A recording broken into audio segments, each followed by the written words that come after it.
The diamond necklace was supposed to be worth $12 million. That was what the bride screamed first. Not that it belonged to her mother. Not that it had been blessed in some old cathedral in Sicily. Not that the necklace had been locked in a private safe inside the bridal suite, guarded by two men with earpieces and dead eyes. No. Vivienne Rousseau stood barefoot in the middle of the grand hallway on deck 11, wrapped in a silk white robe. Her dark hair pinned in polished waves. Her lips trembling with a performance so perfect that everyone around her forgot to question it. $12 million, she cried, pointing one manicured finger straight at Lena Carter. And she was the last person in my suite. The hallway went silent in that expensive way only rich places could manage. Not peaceful, controlled. Like even the air knew not to move unless someone powerful allowed it. Lena stood beside her cleaning cart with a stack of fresh towels in her arms. Her Navy Maid uniform was clean but faded at the seams. Her apron pulled a little too tight around her waist. The way uniforms always did when they were ordered by people who thought every woman hired to clean should be shaped like a hanger. She could feel every eye on her. The bridesmaids. The security men. The old politicians sipping champagne outside the private lounge. The billionaires pretending not to stare. And the camera phones. Those were the worst. Vivienne's closest friend. A thin blonde woman with diamonds in both ears and cruelty resting naturally in her smile. Lifted her phone and started recording. Look at her face. The blonde whispered loudly. She knows. Lena's throat tightened. I didn't take anything, she said. Her voice came out steady. But inside, humiliation was already climbing up her ribs. Vivienne laughed once. Soft and sharp. You expect us to believe that, she said.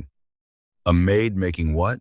$15 an hour, walking into my suite, seeing diamonds sitting there. And suddenly, having morals. A few women laughed. Lena looked down at the towels in her arms. She had cleaned rooms after seasick children, drunk millionaires, honeymooners who left cash on the dresser like it was trash, and men who never looked at her face when they asked for extra sheets. She had learned to swallow insults before they became visible. She had learned that if you looked hurt, certain people took it as permission to go deeper. But this was different. This was public, and Vivienne knew it.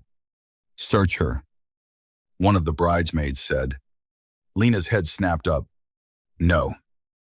The blonde smiled wider. No. I said no. Lena held the towels closer to her chest. You can call ship security. You can check the cameras. You can contact my supervisor, but none of you are putting your hands on me. For 1 second, something flickered behind Vivienne's eyes. Not fear, annoyance. As if Lena had stepped out of the role assigned to her. Then Vivienne moved fast. She grabbed the side of Lena's cleaning cart and shoved it with both hands. The cart tipped.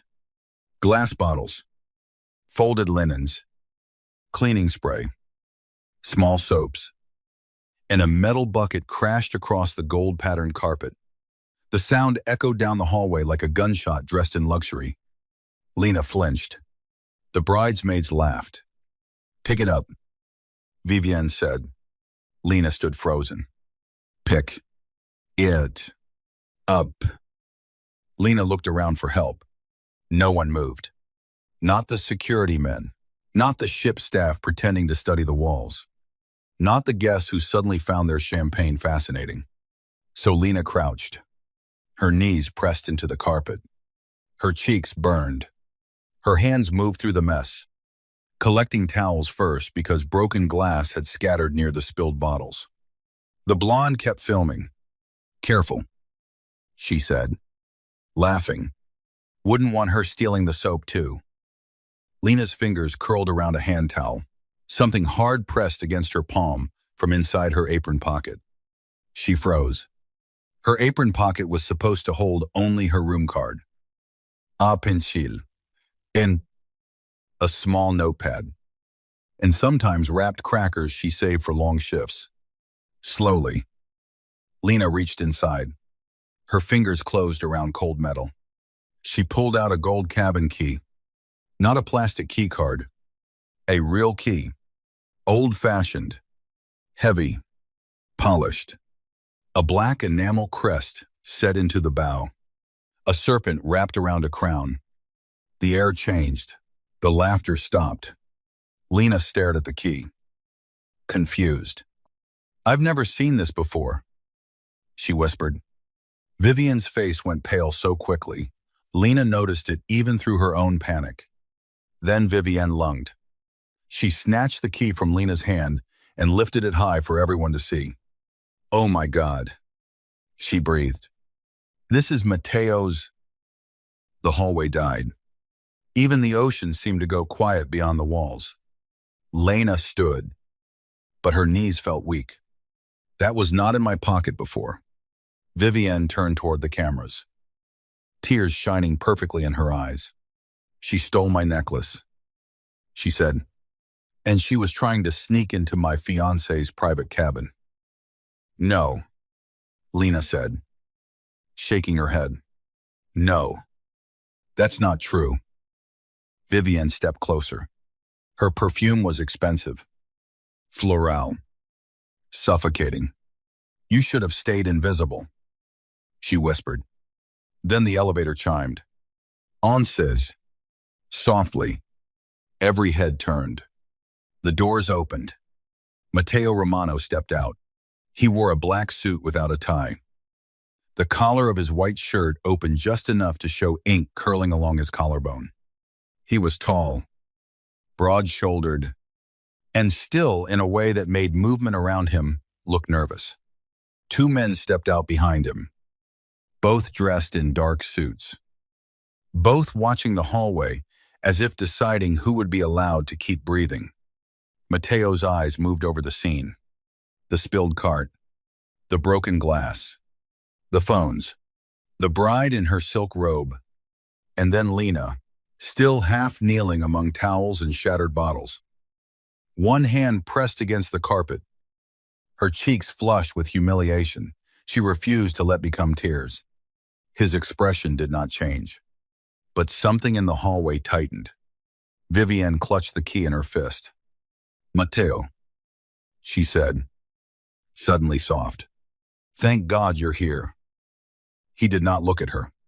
His gaze remained on Lena. Then he spoke, calm and low. "Why is she on the floor?" No one answered. The blonde bridesmaid slowly lowered her phone. Mateo turned his head slightly. "I asked a question." Vivian swallowed. "She stole my necklace." Mateo's eyes finally shifted to his bride. "Did she?" "Yes." Vivian lifted the key, and this was in her apron. "Your private cabin key." One of Mateo's men moved half a step forward. The other went completely still. Mateo looked at the gold key. For the first time, something crossed his face.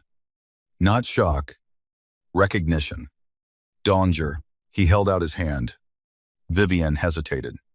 It was small, almost nothing. But Lena saw it. Mateo saw it too. "Give it to me," he said. Vivian placed the key in his palm. Mateo closed his fingers around it, then looked back at Lena. "What is your name?" Lena forced herself to stand. Her hands shook, so she hid them behind her back. "Lena Carter." "Did you put this key in your pocket?" "No." "Did you steal the necklace?" And "No." "Did you enter my cabin?" "No." "Do you understand what happens to people who lie to me?" The hallway seemed to hold its breath. Lena lifted her chin, even though fear moved coldly through her stomach. "I understand what happens to people like me when people like her need someone to blame." The words landed harder than she expected. A few guests looked away. Vivian's mouth tightened. Mateo studied Lena in silence. Most men looked at Lena and saw too much of her body and too little of her. Mateo looked at her as if he was reading every tremor she tried to hide. Every bruise life had left under her skin. Every stubborn piece of dignity she still had clenched in her fists. Then he turned to his men. Collect the phones. Vivian blinked. What? No one leaves this hallway with footage of her on the floor. The blonde bridesmaid recoiled as one of Mateo's men took her phone. You can't do that, she snapped. Mateo looked at her. He did not threaten. He did not raise his voice. He simply looked. The blonde handed over the phone. Vivian stepped closer to him, lowering her voice. Mateo, she humiliated me. She stole from me. You're defending the maid. I'm not defending anyone, Mateo said. I'm asking why a key that has been locked in my safe since we left Seattle ended up in her apron. Vivian stopped breathing. There it was. The crack in her beautiful mask. Lena saw it. Mateo saw Lena see it. For one strange second, their eyes met over the wreckage of her cart. Then the ship gave a low groan as it cut through cold Pacific water, carrying all of them farther from shore, farther from witnesses, farther into a wedding that suddenly felt less like a celebration and more like a trap. Mateo slid the gold key into his own pocket. Miss Carter, he said. Lena stiffened. You're coming with me. Vivian's eyes widened. Absolutely not. Mateo did not even look at her. Now. Lena's heartbeat slammed once. Hard. I didn't do anything. I know what you said. That's not the same as believing me. His gaze sharpened. And for the first time, she saw the man beneath the expensive suit. Not the groom. Not the guest. Not the name whispered by half the staff with fear. The predator. No, he said quietly. It isn't. Then he turned and walked toward the private elevator. And somehow, surrounded by millionaires and monsters, Lena understood that staying behind might be more dangerous than following him. So she followed. The elevator doors closed on Vivian's pale face. Inside, no one spoke. Mateo stood inches away, one hand resting loosely at his side. His men faced the doors.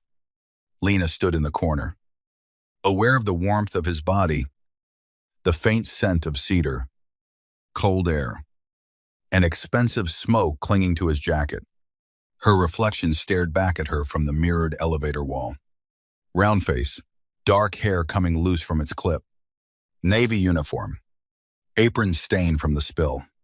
Curves squeezed into fabric, never designed for comfort. Eyes too tired for her age, but still refusing to break. Mateo watched her reflection. You should be crying, he said. Lena looked at him through the mirror. Would that help? No. Then I'll save it. Something almost like approval touched his mouth. Almost. The elevator rose, past guest decks, past the private dining level, past the ballroom where orchids and white candles had been arranged for the rehearsal dinner. Finally, it stopped at deck 14. The doors opened into a corridor guarded by two men. Not ship security. Romano men. Lena knew because they did not look like people waiting for instructions. They looked like people who had already decided what they would do if anyone touched the man beside her. Mateo led her to a private suite at the end of the corridor. The room inside was larger than Lena's entire apartment in Tacoma. Floor-to-ceiling windows looked out over steel-gray water and low clouds. A black marble bar glowed under soft lights. A white sofa sat untouched. On a table rested a silver tray with untouched espresso and a folder sealed with red wax. Mateo shut the door. The click sounded final. Lena turned toward him. If you're going to accuse me, do it with cameras in the room. His brows lifted slightly. Afraid of being alone with me? Yes. The honesty slipped out before she could polish it. Mateo moved closer. Slowly. Not enough to touch her. Enough to change the air. Good, he said. Fear makes people careful. Lena hated that her pulse reacted to his voice. Hated the warmth that rose in her chest even while her body stayed braced for danger. I'm careful because I'm poor, she said. Fear is just included. For a moment, he said nothing. Then he took the gold key from his pocket and placed it on the table between them. Do you know what this opens? You said your cabin. I said it was my key. That's not the same thing. His eyes narrowed. Again, that faint flicker of approval. You listen. I clean rich people's rooms for a living. Listening is how I survive. Mateo looked down at the key. This opens cabin 7. Lena frowned. There is no cabin 7 on deck 14. No, there isn't. Cold moved along Lena's spine. Mateo continued. Cabin 7 is not listed on passenger maps. It is not in the ship directory. It is not accessible by guest elevators. Then why would your bride know about it? Silence. There. Lena felt the shift again. She was not supposed to ask that. Mateo stepped closer to the windows. Outside, the ocean rolled beneath a sky, the color of a bruise. 2 months ago, he said, someone inside my organization sold information to the Russo family. Lena stayed still. Tonight I was going to find out if Vivian was part of it. You're marrying someone you suspect of betraying you. He turned. I'm marrying her because if I don't, 3 families go to war from Seattle to New York. Lena stared at him. The words sounded insane. But his face made them feel practical. Like weather. Like taxes. Like death. And the necklace, she asked, was a test. Lena laughed once. Breathless and bitter. Of course it was. Mateo's gaze sharpened. What does that mean? It means rich people never just lose things. They set traps and call them accidents. The words hit something. She saw it in him. Not guilt. Recognition. Mateo walked to the bar, poured water into a crystal glass, and held it out. Lena did not take it. His eyes dropped to her hands, still shaking despite her effort to hide them. I don't poison maids, he said. You frame them. No. You kidnap them. His mouth tightened. You walked into my elevator. Because your bride looked like she wanted to throw me overboard. For the first time, silence worked in Lena's favor. Mateo set the water on the table instead of forcing it into her hand. Vivian did not plant that key alone. He said, someone had access to my safe. Someone had access to your apron. Someone wanted me to believe you were part of it. Why me? Because you were convenient. That hurt more than it should have. Not because it was cruel, because it was true. Lena looked out the window so he would not see the sting in her eyes. Convenient. That had been the shape of her whole life. Convenient daughter. Convenient employee. Convenient woman to overlook. Convenient body to mock. Convenient scapegoat. My supervisor will fire me, she said. No. Mateo replied. She looked back. He lifted his phone. Your supervisor now reports to me. You can't just buy the ship. No. He paused. But I can buy enough fear on it. Lena should have been horrified. Part of her was another part. The wounded part, still kneeling in that hallway. Wanted to breathe for the first time that morning. Mateo studied her carefully. You'll stay in this suite until I know who touched you. Lena blinked. Touched me. Your apron. Your card. Your locker. Your life. The possessive edge in his voice slid under her skin before she could stop it. I'm not your property, she said. His eyes darkened. No, he said quietly. Your evidence. It should have made her feel safer. It didn't. By sunset, the whole ship knew Lena Carter's name. Not because Mateo's men failed to erase the hallway videos. They erased them. But gossip on a luxury cruise moved faster than Wi-Fi. By dinner, Whispers followed Lena through the staff corridor. The maid who stole the bride's necklace. The maid found with the groom's key. The maid Matteo Romano took upstairs. That last part became the most poisonous. Women who had never noticed her now stared like she had stolen more than diamonds. Men in suits paused when she passed. Crew members who had smiled at her yesterday suddenly stepped back, as if scandal could stain through uniforms. Matteo kept her inside his suite for 3 hours. Not locked. Not exactly. The door opened if she touched the handle. But there were 2 men outside, and both looked at her like leaving would create paperwork involving blood. A woman named Bianca brought clothes. Not gowns. Not anything absurd. Black trousers. A cream sweater. Flat shoes. A wool coat. All in Lena's size. That almost made her cry. Not the kindness of it. The precision. Someone had looked at her and measured her correctly. Lena hated that this affected her.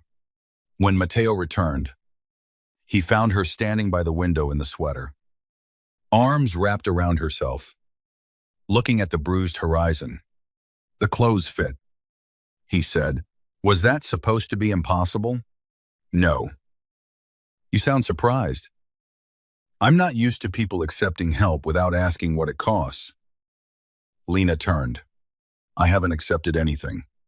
I'm wearing these because my uniform has glass dust on it, and your men won't let me go to my cabin.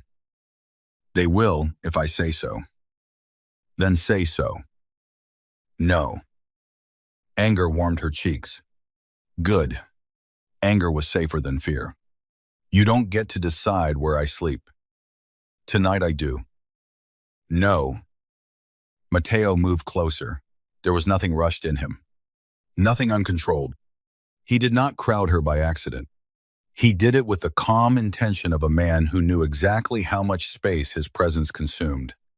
You were framed with my key, he said. Vivian's people believe you know something. My enemies believe I brought you here because you matter to me. Until I understand which lie becomes true first. You stay where my men can keep you alive. Lena's breath caught. Your enemies. His gaze did not move from hers. There are men on this ship who came for a wedding and packed for a funeral. Outside, the first rain struck the window. Lightly at first, then harder. The sea turned black.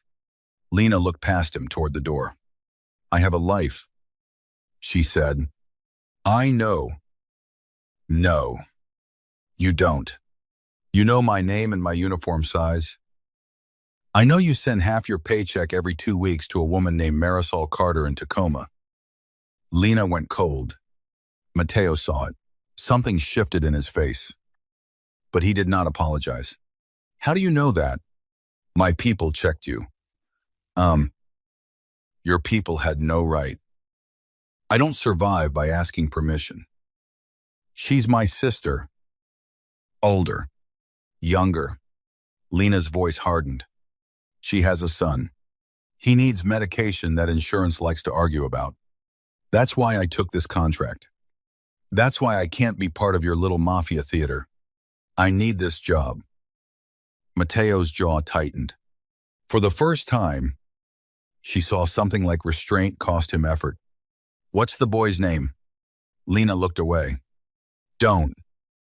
I asked his name. And I said don't. She faced him again. You don't get to make my family part of this. Not because you're curious. Not because you're powerful. Not because you looked at me in a hallway like I was a person for 5 seconds. The room went dangerously still. One of his men outside shifted. Matteo heard it. He raised one hand slightly. The movement stopped. Then he stepped back. Not much. Enough. Fair, he said. The word surprised her. So did the softness hidden beneath it.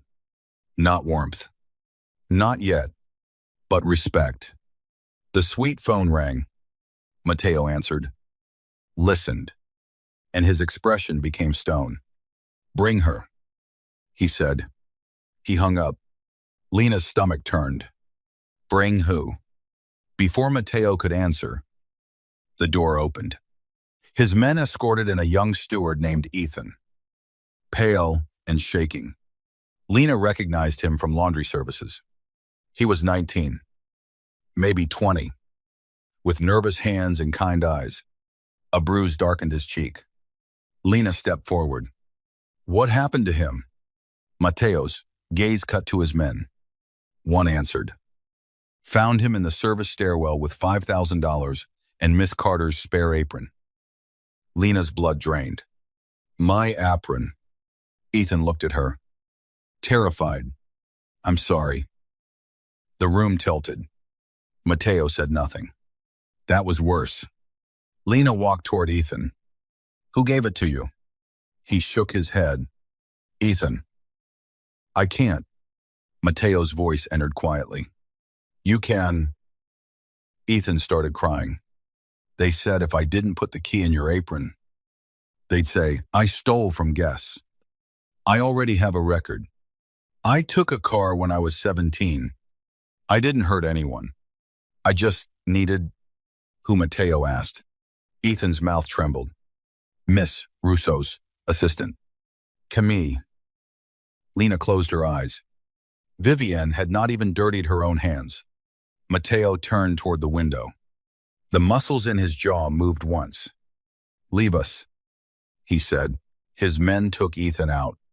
Lena stood in the middle of the suite. Numb. So you know I didn't do it, she said. I know you didn't plant the key. She looked at him. But you still think I could have stolen the necklace. The necklace is still missing. Lena almost laughed. Of course. Almost human was not human. She turned toward the door. I'm done. Mateo's voice stopped her. Lena. It was the first time he said her name without asking for it. It landed too intimate, too dangerous. She hated that she noticed. If you walk out now, he said, you walk back into a ship full of people who need you guilty. I've been guilty to people like them since the day I was born in the wrong body and the wrong bank account. That isn't the same. No. She looked back at him. Eyes bright but dry. This time there are diamonds involved. He did not smile. Neither did she. For a long moment, neither moved. Then he reached into his jacket and placed a black card on the table. My private line. I don't want it. Take it. No. His eyes hardened. This is not a negotiation. That should have frightened her. Instead, it made something stubborn and reckless rise inside her. She walked back to the table, picked up the card, and snapped it in half. One of his men outside drew a breath. Mateo stared at the broken card in her hand. Lena dropped both pieces onto the marble. If you need me, she said, you can knock. Then she walked out. No one stopped her, not even Mateo. But when she reached the staff deck, she realized she was trembling so hard she could barely open the door to her cabin. Her cabin was the size of a closet, shared with another maid who had been reassigned to night laundry. A narrow bunk, a metal shelf, a tiny mirror, a family photo taped beside the bed. Lena locked the door behind her. For 3 seconds, she stood there in silence. Then she pressed both hands to her mouth and cried without sound. Not because of Vivienne, not because of the necklace, not even because Mateo still suspected her. She cried because for one moment in that hallway, when the whole world looked down at her, he had asked why she was on the floor, and some wounded. Foolish part of her had wanted that to mean something. At 1:13 in the morning, Lena woke to someone inside her cabin. Her eyes opened into darkness. The ship rolled gently beneath her. A shadow moved near her shelf. Lena stopped breathing. Her room was small enough that panic had nowhere to spread. It slammed straight into her chest. The shadow turned. A man. Not Mateo. He wore a service uniform and gloves. Lena grabbed the only thing within reach. the metal water bottle beside her bunk, and swung. The bottle connected with his shoulder. He cursed and lunged. Lena screamed. His hand clamped over her mouth. She bit him. Hard. He jerked back. The cabin door burst open. Mateo came through first. Not his men. Mateo, bareheaded, shirt sleeves rolled up, gun in his hand. His face empty of everything except violence. The intruder tried to move. Mateo hit him once. The man dropped. Lena scrambled backward on the bunk. Chest heaving. Two Romano men entered and dragged the intruder into the corridor. Mateo did not follow. He looked at Lena. The cabin light flickered on, harsh and white. She hated how small she felt. Hated that her hands shook. Hated that he saw. Mateo lowered the gun. Are you hurt? She shook her head. Words would not come. His eyes moved over her face, her throat, her arms, searching for damage.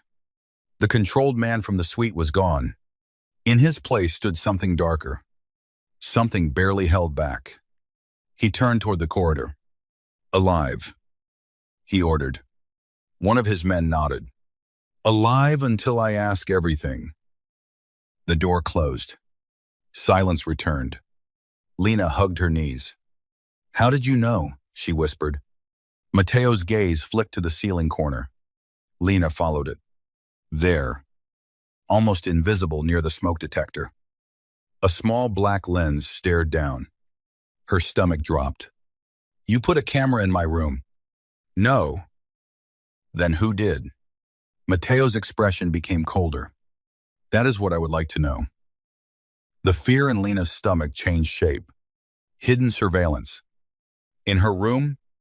On a ship. In the dark. Get out, she said. Lena, get out. There may be more cameras. Then get a woman from security. Get my supervisor. Get anyone who isn't you. He went still. She expected anger. Instead, he nodded once, opened the door, and spoke quietly to someone outside. Within minutes, Bianca arrived with tools and a security scanner. She checked the room while Mateo waited in the hall. Back turned. One hand braced against the wall as if leaving Lena alone cost him something. They found 3 cameras, one near the ceiling, one behind the mirror, one inside the vent. Bianca's face hardened with each discovery. Lena sat on the lower bunk. Numb, Mateo re-entered only after Bianca stepped aside. His voice was quiet. This was not for theft. Lena looked at the tiny camera in Bianca's gloved hand. Then, what was it for? Mateo's eyes met hers.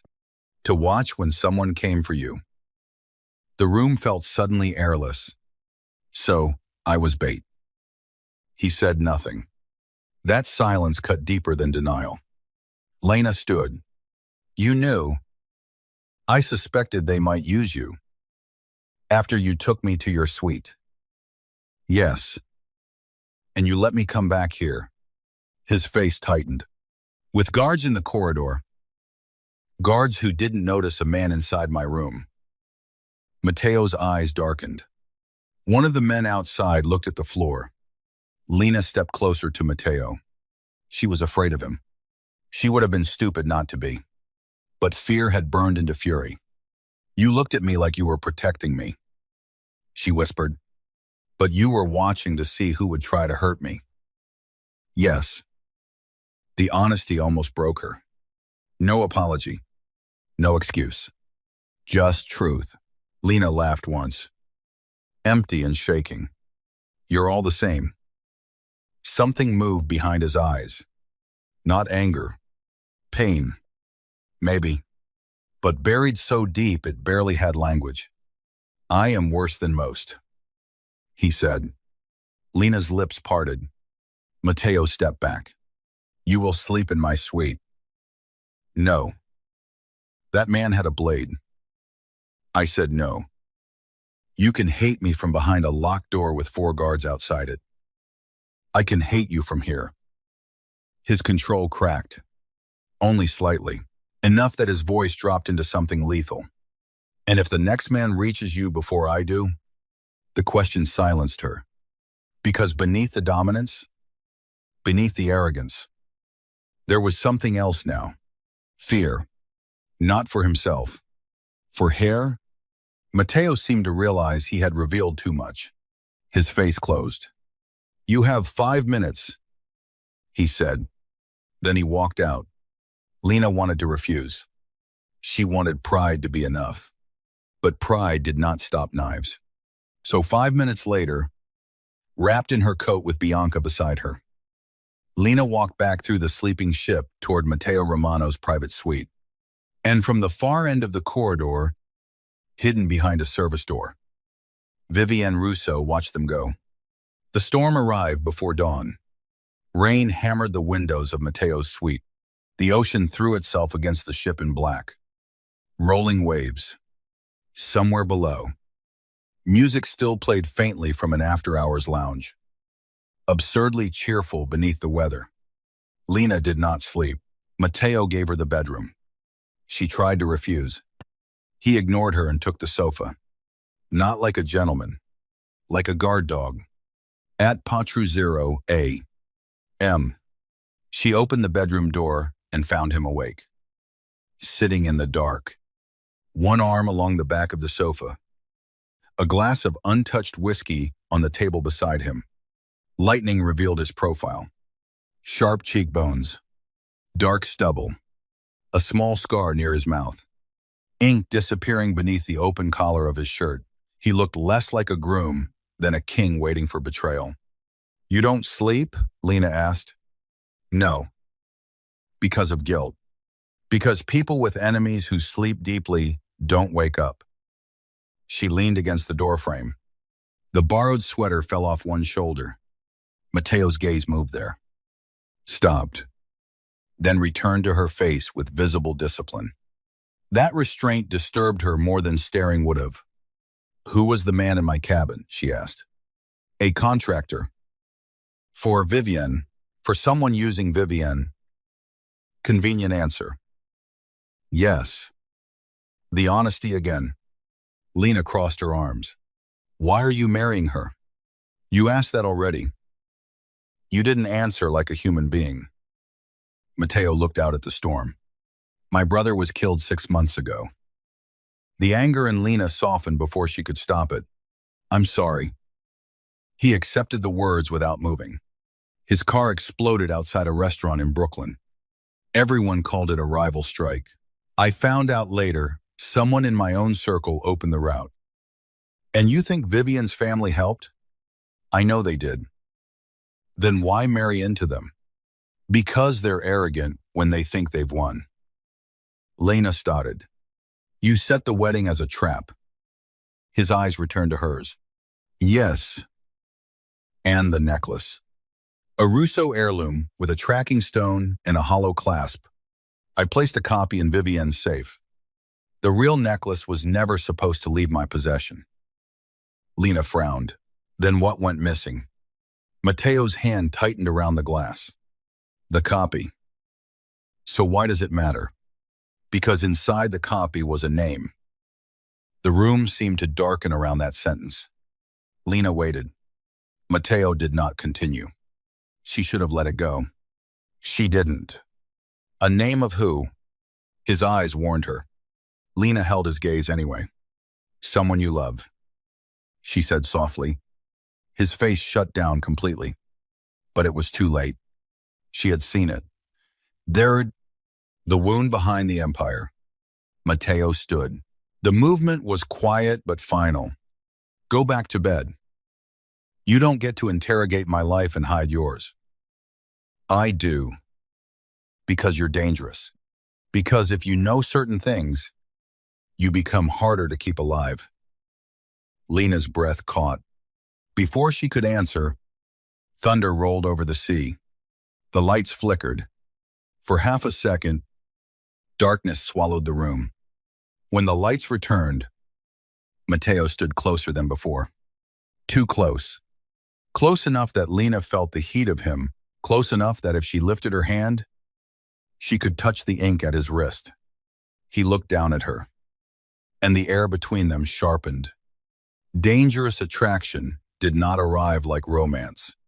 It arrived like standing too close to the edge of a roof and realizing part of you wanted to lean forward. Matteo lifted his hand. For one impossible second, Lena thought he would touch her face. Instead, he reached past her and pushed the bedroom door wider. "Inside," he said. Voice rougher than before. Lena swallowed. "Do you always order women around when you don't know what else to do?" His eyes dropped to her mouth. Stayed. Returned to her eyes. "No," he said. "Only the ones who make me forget the room has exits." The words hit both of them. Matteo stepped back first. Lena went into the bedroom and closed the door. This time, she locked it. Not because she thought it would keep him out, because she needed something between them that was not just willpower. Morning came silver and cold. The cruise ship approached the narrow waters leading toward Alaska, where pine-dark islands rose from mist like secrets. The storm had passed, leaving the decks slick, the sky low, and the whole ship buzzing with scandal. The wedding rehearsal would continue. That was Vivian's decision. Or maybe Matteo's. Lena no longer knew where one trap ended and another began. Bianca brought breakfast and a warning. "Do not eat anything not prepared by us." Lena stared at the tray. "Us. Mr. Romano's kitchen team." Of course he has a kitchen team. Bianca almost smiled. Almost. Then her face became serious. "There's another rumor." Lena picked up the coffee, then set it down untouched. "What now?" "They're saying you were Matteo's mistress before the cruise." Lena closed her eyes. Of all the lies, that one burned differently. Theft made her look desperate. That lie made her body the crime. Bianca's voice softened. He stopped 3 guests from repeating it in the casino. "How? You don't want details." Lena looked toward the living room. Matteo stood by the window, speaking in Italian on the phone. His voice was quiet, deadly. He had changed into a black shirt and charcoal jacket. The kind of man who could walk into a ballroom and make wealth feel underdressed. "He doesn't care about me," Lena said. Bianca followed her gaze. "No," she said. "That's why everyone is afraid." Lena looked at her. Bianca said nothing else. At noon, Matteo told Lena she was coming with him to the rehearsal luncheon. "No," she said immediately. He buttoned one cuff. "Yes. I am not walking into a room full of people who think I stole a necklace and slept with the groom. That is why you are walking in with me." Her stomach tightened. "You want to use me again?" "Yes." The answer landed like a slap. At least he did not dress it up. Lena grabbed her coat from the chair. "Find another prop." Matteo crossed the room and stopped in front of her. "I need Vivian angry. I'm sure you can manage that without me. She made a mistake when she framed you. I want her making more. And what happens to me while your bride is making mistakes?" His face hardened. "No one touches you. You keep saying that after people touch me." The words cut. Matteo did not flinch. But something in his expression changed. "I failed last night," he said. Lena went still. The apology was not soft. It was not complete. But for a man like him, it sounded like blood drawn from stone. He continued, "I won't fail again." Lena wanted to believe him. That was the dangerous part. She looked away. "I don't have anything to wear to your Mafia lunch." Matteo opened the bedroom door. Inside, hanging from the wardrobe, was a deep emerald dress. Simple, elegant, long sleeves, Soft fabric, not tight in the places women were punished for having bodies. Not shapeless, either. 1. Lena stared at it. Odd. Her throat tightened. I'm not wearing that. It's yours. No, it isn't. It is now. She turned on him. You don't get to buy me into obedience. I'm not. Then why? Mateo's gaze moved over her face. Because they expect you to walk in looking ashamed. Lena said nothing. His voice lowered. Don't give them what they want. That was how she ended up in the emerald dress. Bianca pinned her dark hair back loosely. Lena looked in the mirror and did not recognize herself at first. Not because the dress made her thinner. It didn't. It made her visible. Her curves looked powerful instead of apologetic. Her face looked pale, but striking. Her eyes looked wary. And that made her look less like a victim than a woman who had survived the first act and was deciding how much damage to do in the second. When she stepped into the living room, Mateo turned. He did not speak. That silence did more than any compliment could have. It moved over her slowly, carefully, almost reverently. Then his face closed, as if the reaction had angered him. Stay beside me, he said. Lena lifted her chin. Try to keep up. For the second time since they met, Mateo Romano almost smiled. The rehearsal luncheon was held in the glass atrium at the center of the ship. White orchids climbed gold pillars. Champagne sparkled in crystal towers. Outside the glass ceiling, cold northern light filtered through clouds, turning everything silver. Guests dressed in couture and diamonds murmured beneath violin music. Then Mateo entered with Lena Carter at his side. Conversation died in waves. First at the entrance, then across the tables. Then near the stage where Vivian stood, surrounded by bridesmaids in pale blue. Vivian turned. Her smile vanished. Lena felt the impact of every stare against her skin. She almost faltered. Mateo's hand touched the small of her back. Not gripping, not pushing. Just there. A quiet command. A warning to the room. A dangerous comfort she hated needing. Vivian walked toward them with the grace of a woman carrying knives behind her teeth. Mateo, she said. What is she doing here? Mateo looked around the atrium, then at Vivian. Standing. A few guests looked down. Vivian's eyes flashed. She is accused of stealing from me. She is accused, Mateo said, not convicted. Vivian gave Lena a smile full of poison. How generous of you to dress her up. Lena felt Mateo's hand go still against her back. Before he could speak, Lena did. I know, she said softly. It's strange seeing a woman in clothes that actually fit her. The atrium froze. Vivian's face sharpened. Mateo's fingers flexed once at Lena's back. Not in warning. In approval, Vivian leaned closer. You think this makes you special? No, Lena said. I think it makes you nervous. The words were quiet. Only the nearest guests heard. But Vivian heard. And Mateo watched her hear. A waiter passed with champagne.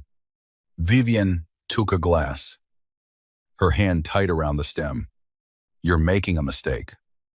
She whispered to Mateo. No, he said. I'm watching one.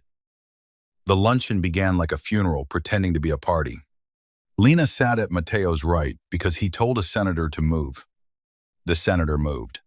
Vivian sat across from them, smiling too brightly.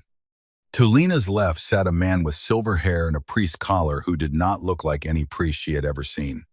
Beside him, a scarred man named Rocco watched the room like a loaded weapon. Mateo barely ate. Neither did Lena. Halfway through the second course, a small envelope appeared beside Lena's plate. No one saw who placed it there. Her name was written across the front in black ink. Lena's fingers went cold. Mateo noticed. What is it? I don't know.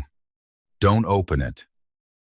That made every rebellious part of her want to open it immediately. But the fear in his voice stopped her. Not command. Fear. Mateo took the envelope with a napkin and handed it to Rocco. Rocco sliced it open carefully.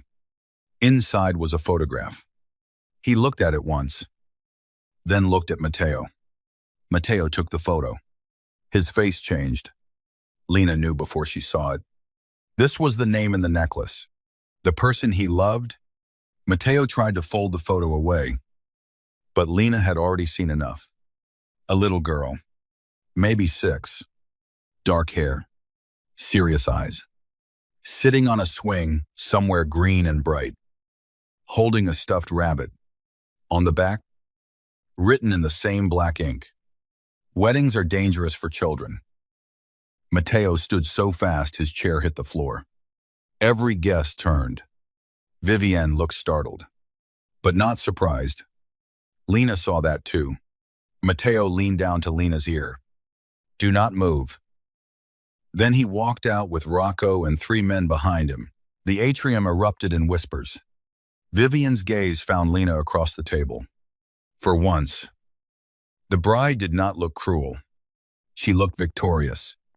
Lena's stomach turned. The little girl was real. And someone on this ship knew. Minutes passed. 5, 10, 15. Mateo did not return. The violin music resumed. Quieter now. Like even the musicians were afraid. Lena stared at the folded napkin beside Mateo's empty plate. A corner of the photo stuck out. She should not touch it. She touched it, not to pray. To understand why a man like Mateo Romano had looked, for 1 second, like the floor had vanished beneath him. When she lifted the napkin, a tiny object fell into her lap. A necklace clasp. Not diamond, not gold. A hollow clasp, broken open. Inside was a strip of microfilm, so small she almost missed it. Lena closed her hand around it. Across the table, Vivienne stood. Her eyes were locked on Lena's fist. Now Lena understood. The luncheon had been another trap. But this time, someone had placed the missing piece beside Mateo's plate, and they wanted Lena holding it. Vivienne started toward her. Lena stood. The room shifted. "Going somewhere?" Vivienne asked.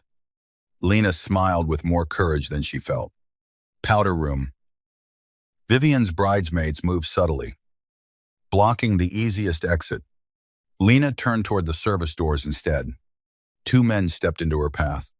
Not ship staff. Russo, men. Her pulse slammed. Then a voice spoke from behind her. "Move." Mateo. He stood at the atrium entrance. Rain on his coat, though they were indoors. His face carved from something colder than anger. The Russo men moved. Not fast enough. Mateo crossed the room and took Lena's wrist. Not hard, but with absolute possession. "What did you touch?" Lena opened her palm. The broken clasp lay there. Mateo's expression went lethal. Vivienne said, "She stole that too." Lena almost laughed. The lie was so quick, it was almost impressive. Mateo did not look away from Lena. "Did you?" "No." "Where did you find it?" "Under your napkin." His thumb rested against her pulse. He could feel her heart racing. Vivienne laughed sharply. "Mateo, are you insane? How many times does this woman have to be found with my stolen property before you stop staring at her like she's innocent?" Mateo turned his head slowly. The atrium chilled. "Because guilty people run from me," he said. "She keeps looking me in the eye." No one spoke. Then the ship lights flickered. Once. Twice. A deep alarm sounded somewhere below deck. Not the emergency alarm. Something lower. Mechanical. Rocco appeared at the entrance. Faccia grim. Engine room disturbance, he said. And we lost 2 cameras on deck 4. Mateo's grip tightened on Lena's wrist. Vivienne looked at the glass ceiling. Outside, a helicopter appeared through the clouds. No cruise ship helicopter. Black, unmarked, flying too low. The atrium erupted. Guests screamed as the helicopter roared over the glass, close enough to shake the chandeliers. Mateo pulled Lena behind him. The first shot cracked the glass above. Not enough to shatter it, enough to send panic through the room. Lena stumbled.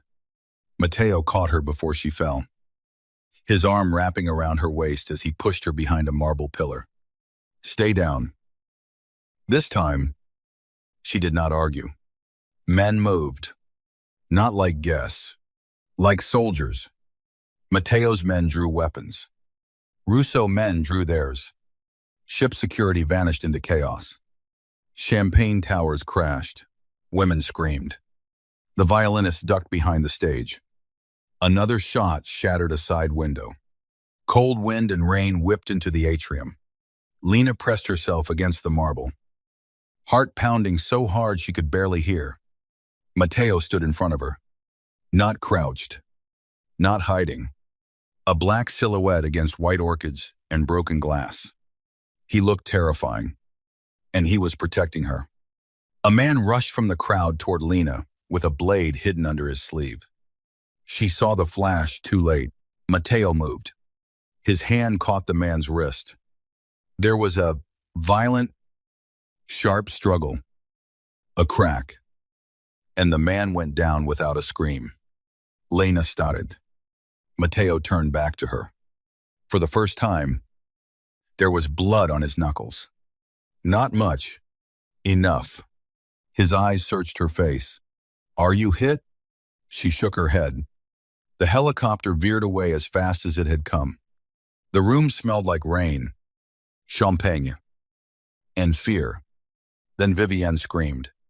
Not from injury, from rage. Everyone turned. Her white dress rehearsal robe was stained with spilled champagne. Her perfect hair had come loose. She pointed at Lena again. But this time her hand shook. This is because of her, Vivienne cried. Everything was fine until she touched my suite. Mateo walked toward her. Slowly, every step made people move back. Vivienne tried to hold her ground. Failed. Mateo stopped inches from her. You knew about the child. The words were quiet, but they destroyed the room. Vivienne's face went blank. Lena's chest tightened. The child. The little girl in the photograph. The hidden name. Vivienne looked around, realizing too many people had heard. What child? She whispered. Mateo leaned closer. The one you threatened. Vivienne's lips parted.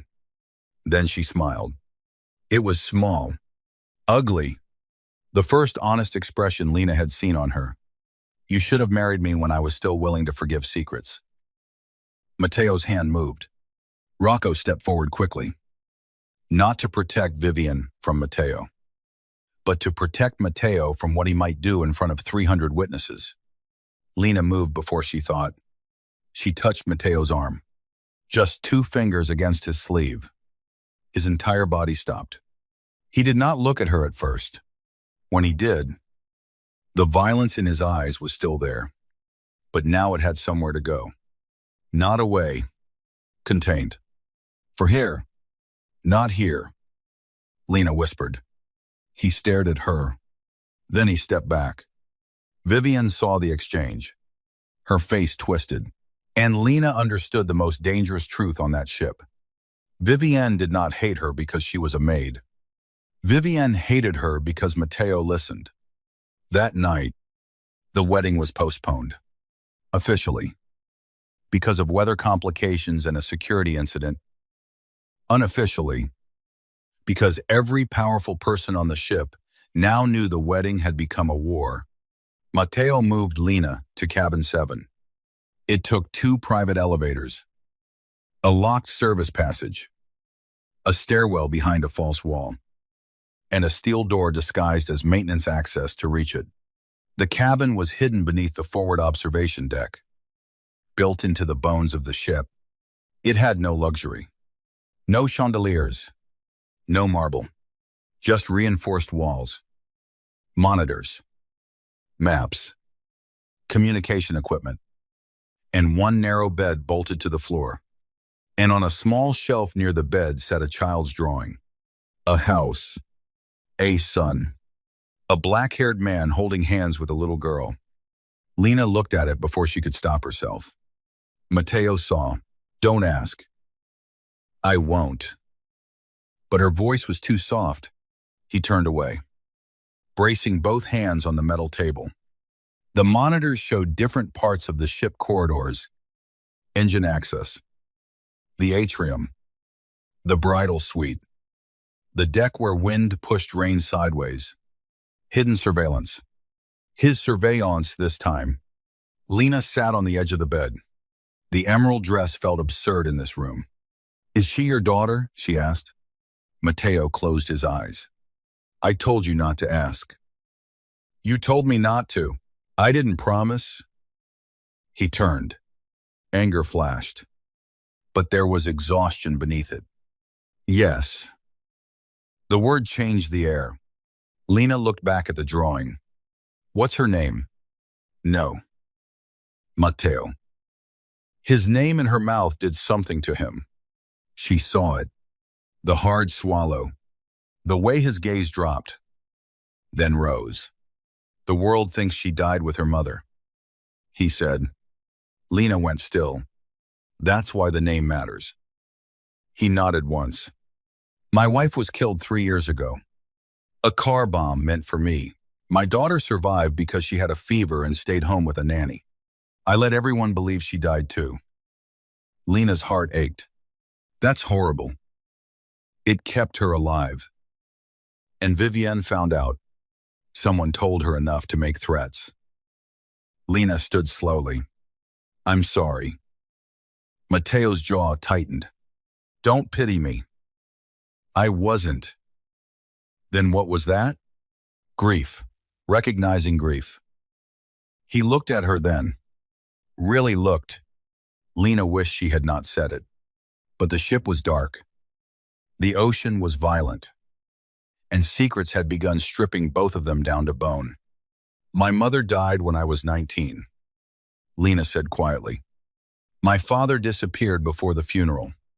My sister was 16 and pregnant by a boy who left the state. I learned very early that love doesn't save people. People save people. Badly. Imperfectly. Sometimes too late." Mateo said nothing, but his face changed. Not softened. Opened. Just enough for her to see loneliness on the other side. He stepped closer. "You raised the boy." "Helped." "Lena." She looked away. "Yes." "How old?" 7. "Name?" She breathed out. "Noah."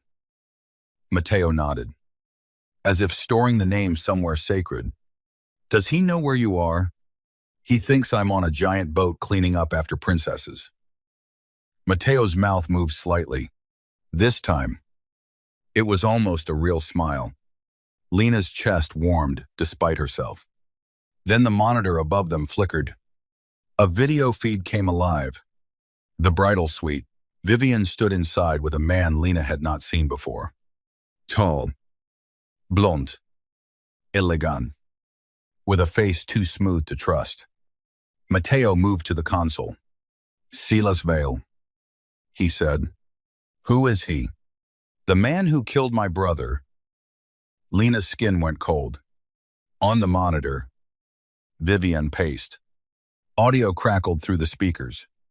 "You were supposed to retrieve the class before the maid touched it." Vivienne snapped. Silas smiled. "Your jealousy made her important. That was your mistake." "She isn't important." Silas stepped closer. "Then why did Mateo stop the entire atrium when she touched his sleeve?" Vivienne slapped him. Silas laughed. Lena looked at Mateo. His expression was deadly calm. On screen, Silas lifted a small velvet pouch. Vivienne opened it. Inside lay the diamond necklace. The missing copy. Lena exhaled sharply. There it is. Matteo leaned closer to the screen. Silas said, "At tomorrow's ceremony, you wear it.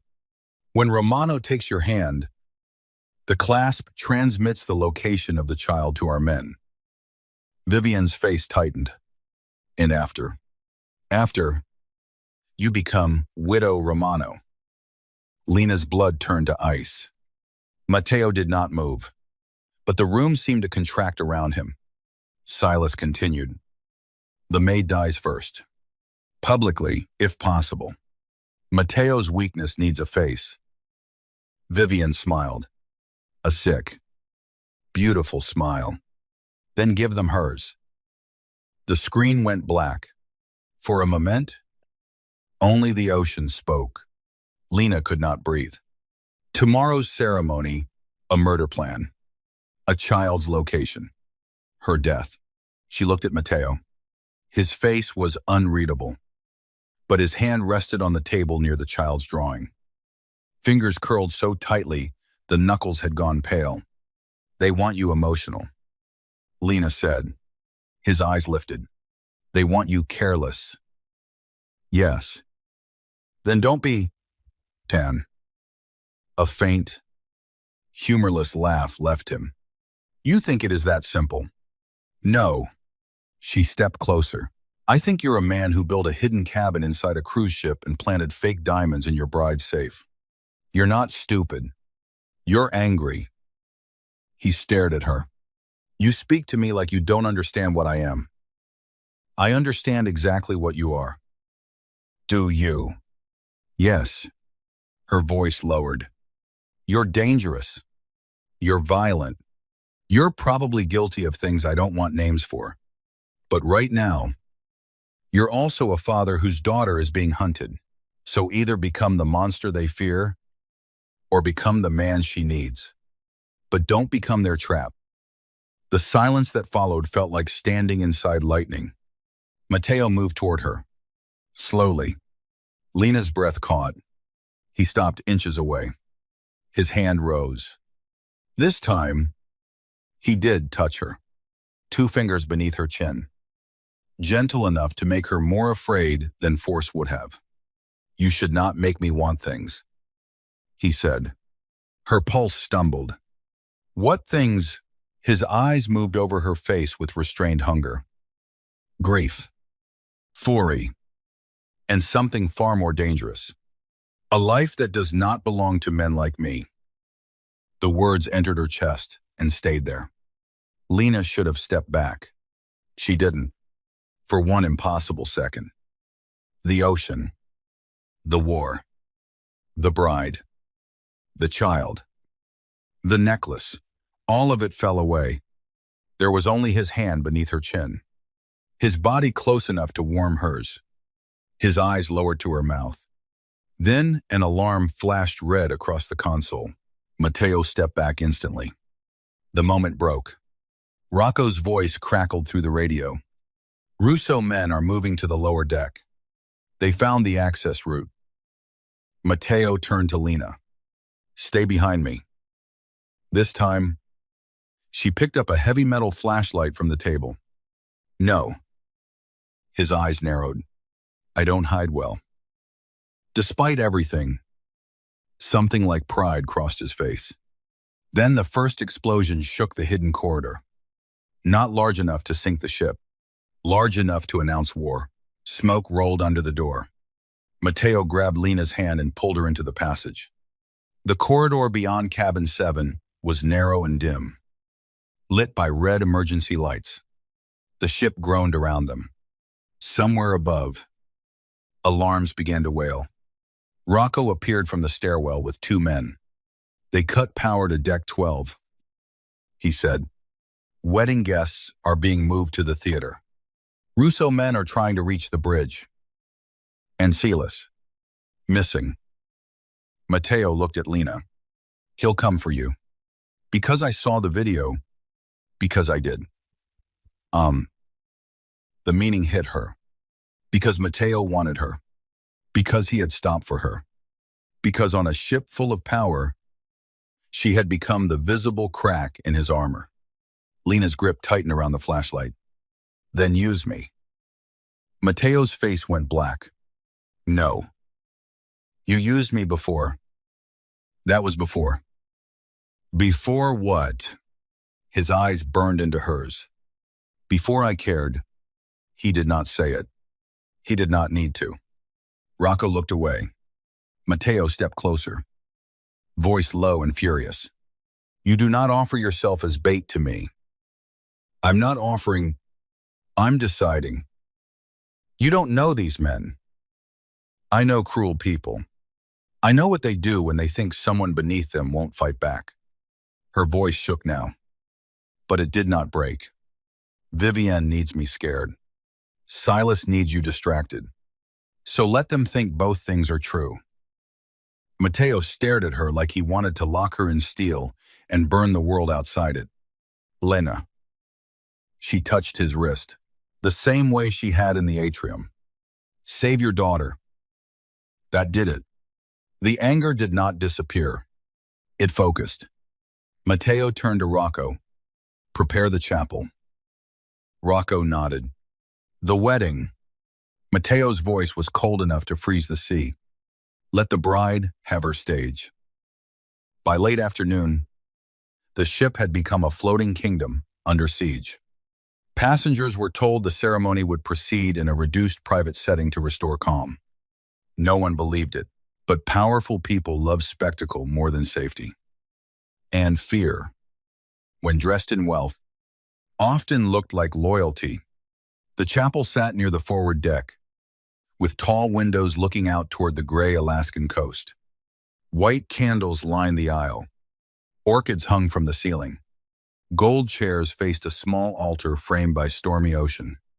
Lena watched from a side corridor as guests entered under the eyes of Romano men and Russo men, pretending they were not measuring distances for gunfire.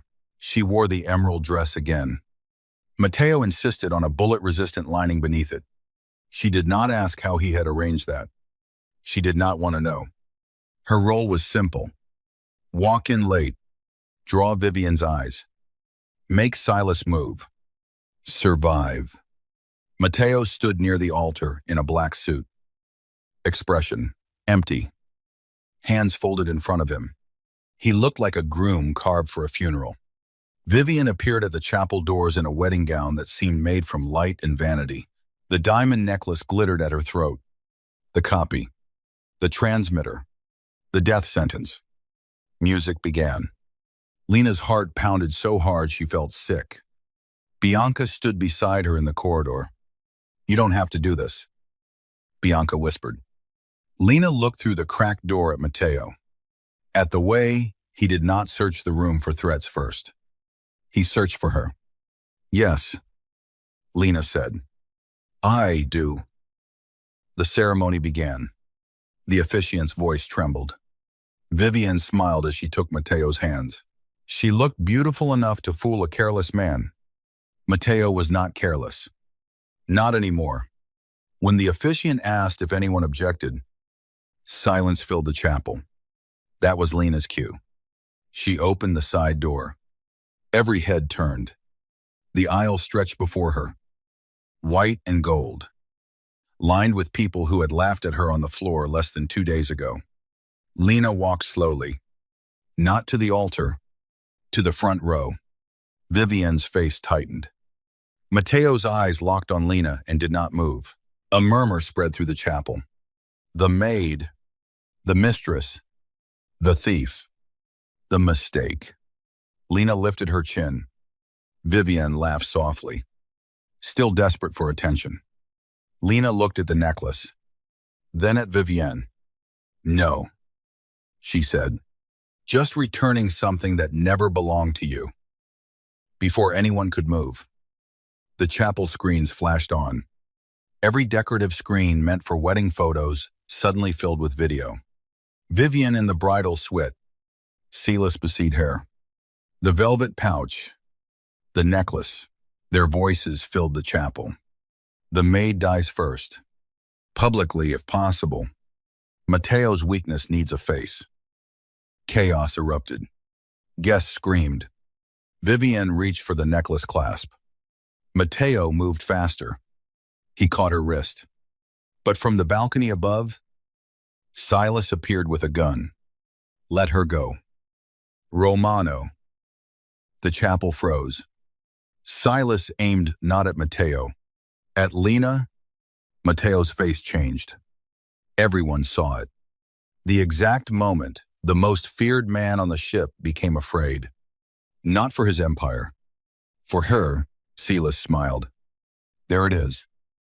Lena could not move. Mateo released Vivienne slowly. Silas walked down the balcony stairs. Gun steady. Your brother begged too. You know, Silas said. Not for himself. For the men in the car behind him.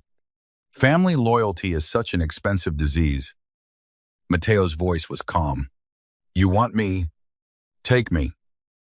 No. Silas's smile widened. I want you alive long enough to watch what wanting her costs. Vivienne backed toward the side door. Hand at her throat. Lena saw her fingers close around the necklace clasp. The transmitter. Vivienne was still trying to send the location. Lena moved. Not away from danger, toward Vivienne. Silas shouted. Mateo lunged. The gun fired. The sound shattered the chapel. Mateo hit Lena from the side, driving her behind the altar as wood splintered above them. Pain shot through her shoulder as she hit the floor, but it was not a bullet. Mateo covered her body with his. His weight knocked the breath from her lungs. His hand cradled the back of her head against the marble. Stay down, he growled. For one wild second. All she could see was his face inches from hers. Rage and terror stripped bare. Then another shot rang out. Rocco's men returned fire. Guests screamed and crawled beneath chairs. Candles toppled. White orchids scattered across the aisle like fallen snow. Vivienne. Run. Lena saw her through the chaos.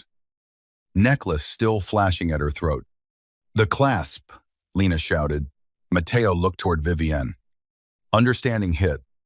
He rose, pulling Lena with him. Silas fired again. Mateo shoved Lena behind a pillar and moved into the open like death wearing a suit. Rocco tackled Silas at the base of the stairs. The gun skidded across the floor. Vivienne reached the chapel door. Lena was closer. She did not think. She ran. Vivienne turned and grabbed Lena's hair. Pain tore across Lena's scalp. You stupid little maid. Vivienne hissed. Do you know what you ruined? Lena grabbed the necklace and yanked. The clasp snapped. Diamonds scattered across the chapel floor. Vivienne screamed like Lena had cut her throat. The tiny transmitter fell into Lena's palm. Vivienne slapped her hard enough to blur her vision. Lena staggered. Then Mateo was there. He caught Vivienne by the wrist before she could strike again. The chapel went still around them. His face was terrifying. Vivienne's confidence broke. Mateo. She whispered. I was afraid. Silas forced. No. One word. No volume. No mercy. Vivienne began to cry. This time. Badly. Honestly. I loved you. Mateo looked at her as if she had spoken in a dead language. You loved owning what other women wanted. His gaze shifted to Lena, bruised, breathing hard, hair loose, one hand closed around the transmitter. Standing. Always standing. Then he looked back at Vivienne. You should have never put her on the floor. Rocco took Vivienne away. Silas followed in restraints. Bloodless but broken. His arrogance gone beneath the weight of Romano guns. The chapel emptied slowly. Guests were escorted out. The storm faded beyond the windows, leaving the sea gray and exhausted. Lena stood among broken diamonds and fallen orchids. Her hands began to shake again. The adrenaline left all at once. Mateo stepped toward her. This time, he did not order. He stopped before touching her. Lena. She looked at him. The controlled mask was gone. Not completely, but enough. You were hit, he asked. No. He reached for her cheek, where Vivian's slap had left a red mark, then stopped. His hand hovered. The restraint broke something inside her. You can touch me, she whispered. Mateo's breath changed. His fingers brushed her cheek with unbearable care. A man who could break bones without blinking touched her like she was the one dangerous thing in the room.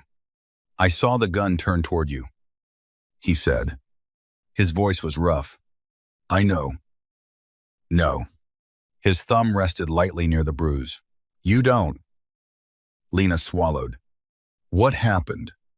His eyes held hers. I forgot how to breathe. The chapel seemed to disappear.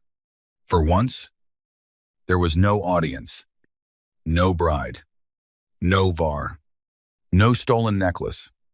Only the confession neither of them had meant to reach. Lena closed her eyes briefly. I'm still angry at you, she said. I know. You used me. Yes. You scared me. Yes. You watched me like evidence before you saw me as a person. Mateo's face tightened. Yes. She opened her eyes. But you saw me on the floor. His jaw moved. I did. And you didn't look away. No. That was the beginning. Not forgiveness. Not love. But something real enough to stand on. The ship docked in Juneau under a pale morning sky. Police came. So did federal agents. So did men in dark coats who did not identify themselves but treated Mateo like a problem too large to arrest without preparation. Vivian Russo was taken off the ship in sunglasses and silence. Silas Vale left in handcuffs, flanked by men who looked less like law enforcement and more like a compromise. The official story would mention attempted extortion, international theft, and a private security incident. It would not mention the child. It would not mention Cabin 7. It would not mention the moment Mateo Romano almost started a war in a wedding chapel because a maid's life had become more important than strategy. Lena gave her statement in a small room at the Port Authority building. Mateo waited outside. For once, he did not enter. For once, he let her speak without standing over the truth. When she came out, he was by the window, watching snow begin to fall over the harbor. Black coat, bruised knuckles, eyes shadowed from too little sleep and too much grief. Lena stopped beside him. You're leaving, she asked. Yes. The word hurt more than she expected. Where? Somewhere my daughter can keep being dead. Lena nodded. Of course. That was the world he lived in. People loved from behind locked doors. Children survived by becoming ghosts. Men like Mateo did not get endings. They got temporary truces. He looked at her. I arranged for your job to remain open. Your supervisor will issue an apology. Lena gave him a tired look. Did you threaten him? Yes. At least you're consistent. A faint smile touched his mouth, then faded. There's also an account for Noah's medication. Lena stiffened. Mateo. Before you refuse. It is not charity. It sounds exactly like charity. It is repayment. For what? For saving my daughter's life. Lena looked away, eyes burning. I didn't save her. I never even met her. You protected the secret that keeps her alive. Snow drifted between the harbor lights. Lena wrapped her arms around herself. I can't be bought. I know. I mean it. So, do. I.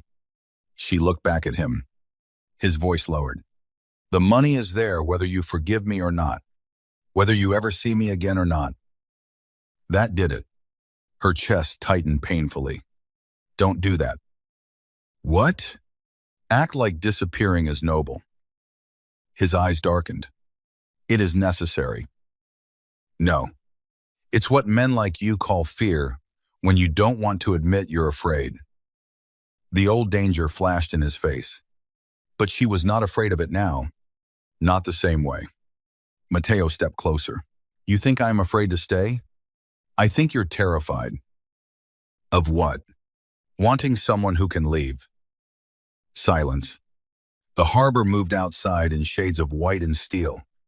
Mateo looked at her like she had found a locked room inside him and opened it with bare hands. I am not a safe man, he said. I know. My world will take from you. It already tried. I have enemies. I met some. I will make mistakes. You already did. His mouth tightened. Lena stepped closer. But don't stand there pretending the only way to protect me is to decide my life for me. Mateo's eyes searched hers. Slowly, he lifted his hand. This time he did not stop himself. He touched her hair, smoothing back a strand loosened from the chaos. His fingers lingering, as if memorizing the rite. I don't know how to want you without wanting to hide you from everything, he said. Lena's voice softened. Then learn. The words hung between them. An impossible offer. A dangerous one. A beginning that understood exactly what kind of darkness it faced. Behind them, a small voice spoke from Mateo's phone. Papa. Mateo froze. Lena stepped back instinctively. On the screen, a little girl with dark hair and serious eyes looked out from a warmly lit room somewhere far away. The same child from the photograph. The same child from the drawing. Mateo's entire face changed. Not soft. Not exactly.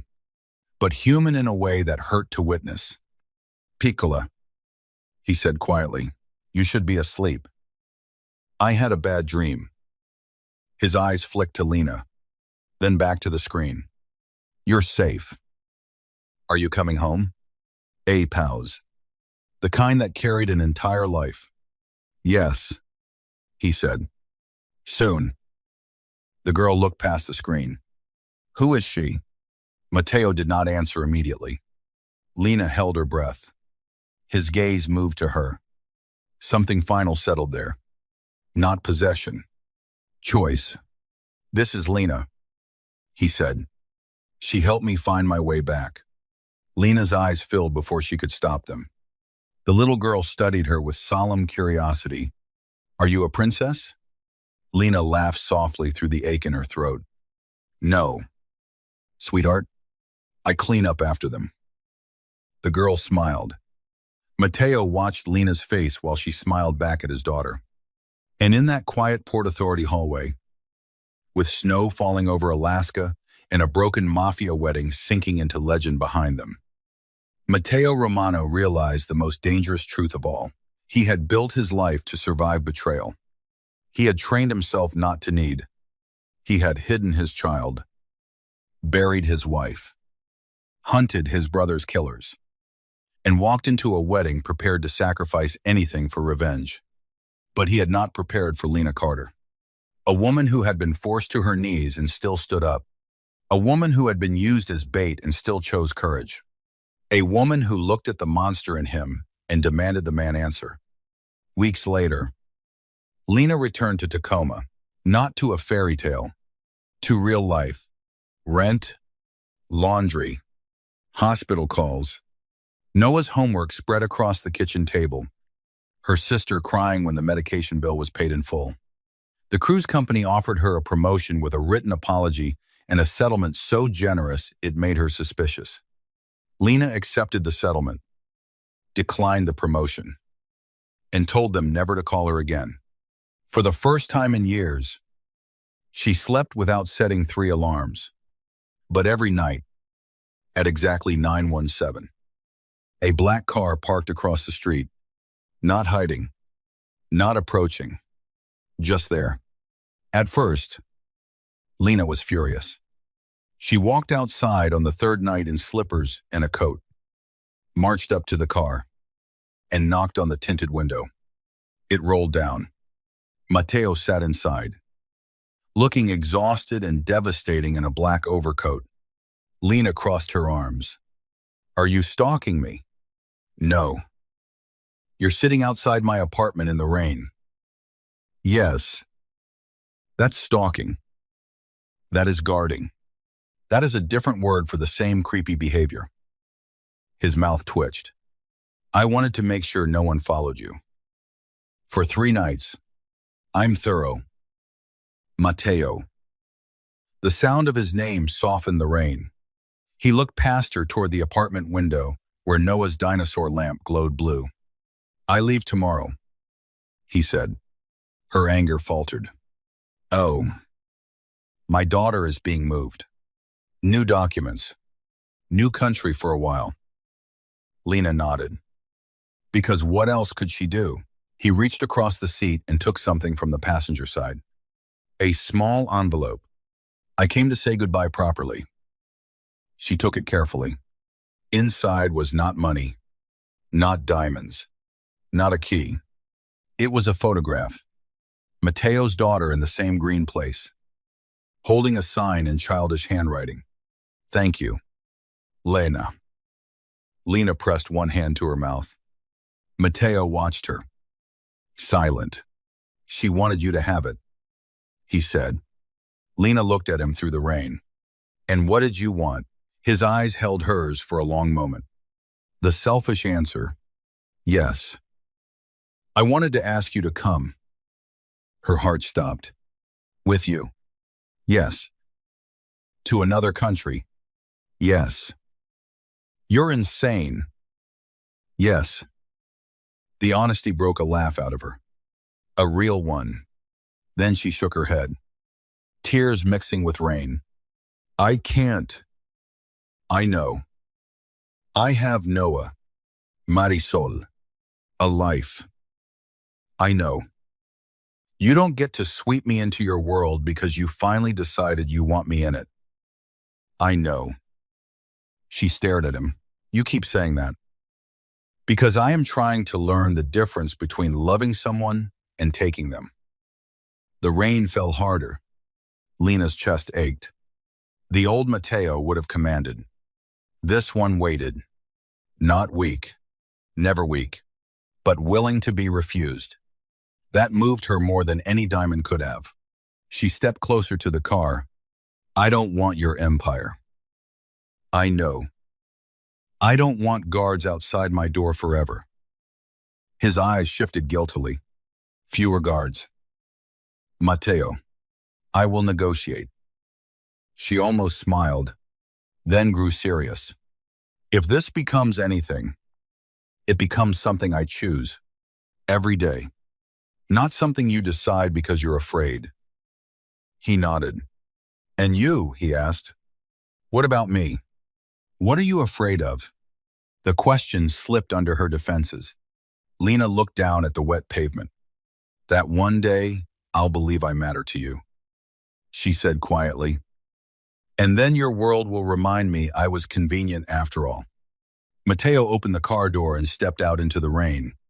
He did not touch her. He stood in front of her, letting the rain soak his coat. His hair, the collar of his expensive shirt. "Lena Carter," he said, voice low and steady. "You were never convenient." Her eyes burned. "You were the moment everything inconvenient became worth surviving." That was too much. Too beautiful. And too dangerous. She stepped back before she stepped into him. "Go take care of your daughter," she whispered. His face tightened. Then he nodded. He returned to the car. Before the window rose, he looked at her one last time. "I'll come back when it's safe." Lena held the photograph against her chest. "That might be never." His gaze was dark, certain, and full of the kind of devotion that frightened kingdoms. "Then I'll spend never making it safe." The car pulled away. Lena stood in the rain until its taillights disappeared. 6 months passed. No scandal touched her. No enemies came. No hidden cameras appeared in smoke detectors. No brides screamed her name in luxury hallways. Life became quiet. Not easy. Quiet. Lena found work managing housekeeping for a small boutique hotel near the waterfront, owned by a retired widow who cared more about clean rooms than body size. Noah's medication stabilized. Marisol started nursing classes. The settlement money stayed mostly untouched in an account Lena labeled Freedom because she refused to label it Miracle. Sometimes a package arrived. Never jewels. Never anything flashy. Books for Noah. A handmade wooden music box for Marisol. A thick winter coat for Lena in exactly her size. No note. Just a black serpent and crown stamped faintly inside the box. Lena always told herself she would return the next one. She never did. Then, on a snowy evening in December, she was closing the hotel lobby when the front bell rang. Lena looked up. Matteo Romano stood at the door. Snow dusted his shoulders. A small girl stood beside him. Holding his hand, Lena's breath disappeared. The girl was real. Not a photo.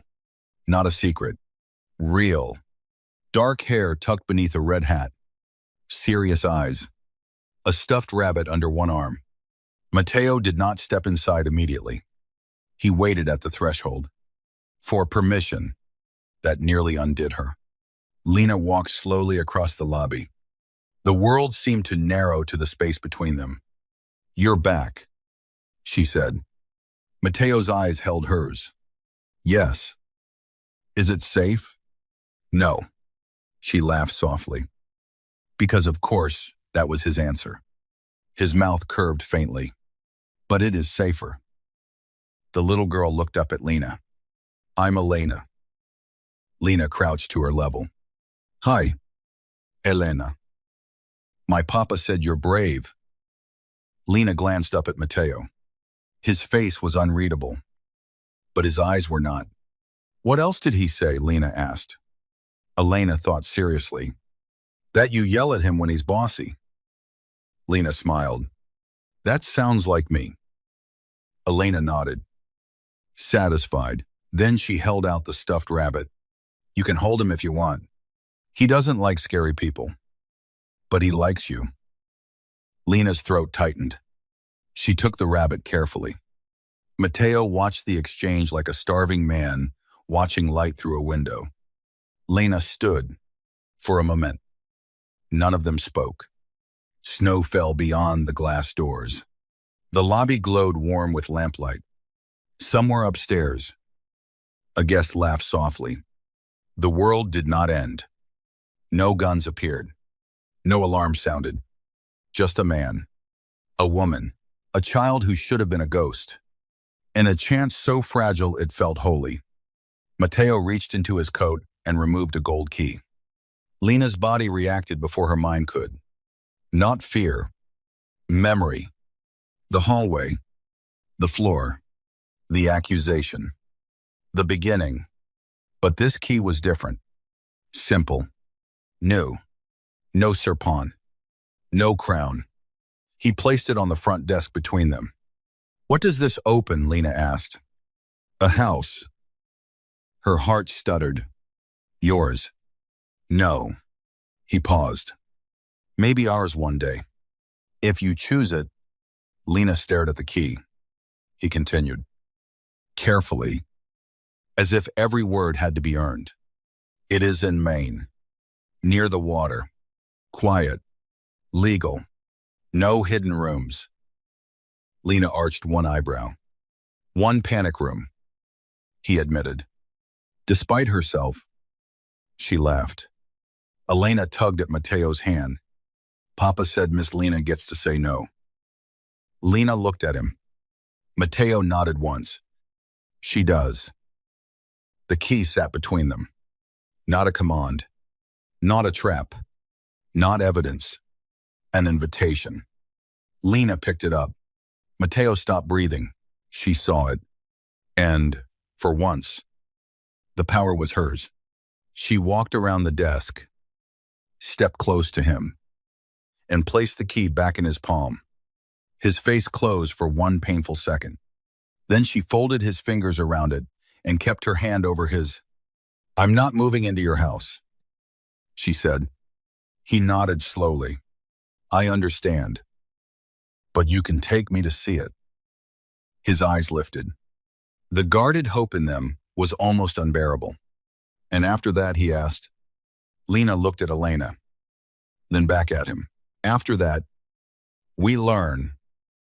Mateo's hand turned beneath hers, his fingers closing gently around her own. Outside, snow covered the city in silence. Inside, Elena wandered toward the lobby Christmas tree, showing the stuffed rabbit the ornaments. Mateo leaned closer, his forehead almost touching Lena's. Still restrained, still dangerous, still a man made of shadows trying, clumsily and fiercely, to stand in the light without owning it. "I love you," he said. The words were low, simple, terrifying. Lena closed her eyes. She could still feel the carpet beneath her knees, could still hear the laughter, could still see him stepping from the elevator, asking why she was on the floor. That was where the old story ended. This was where the new one began. She opened her eyes. "I know," she whispered. His mouth softened with pain and relief. Then she added, "And I'm still going to make you work for it." For the first time, Mateo Romano smiled fully, not like a mafia boss, not like a groom in a trap, like a man who had survived the sea and found shore. He lifted her hand to his mouth and kissed her knuckles with a reverence so quiet it felt more intimate than any vow. "I would expect nothing less," he said. Behind them, Elena gasped at a golden ornament shaped like a ship. Lena looked over Mateo's shoulder and saw the child smiling. Not hiding, not dead to the world, alive, safe enough for tonight. And tonight, for people like them, was everything. The snow kept falling. The harbor lights glowed beyond the windows. And somewhere far away, the luxury cruise ship that had tried to destroy Lena Carter sailed on without her, carrying its polished lies into colder water. But Lena no longer belonged to hallways where cruel women laughed and powerful men looked away. She belonged to herself. And beside her stood a dangerous man who had finally learned that love was not possession. It was protection without chains, power without control, devotion without a cage. Mateo Romano had once found his private cabin key hidden in her apron and believed it was the beginning of betrayal. He was wrong. It was the beginning of the only truth he had not seen coming. The maid they tried to frame became the woman he could not live without. And the man everyone feared became the one person who would spend the rest of his life making sure she never had to kneel for anyone again.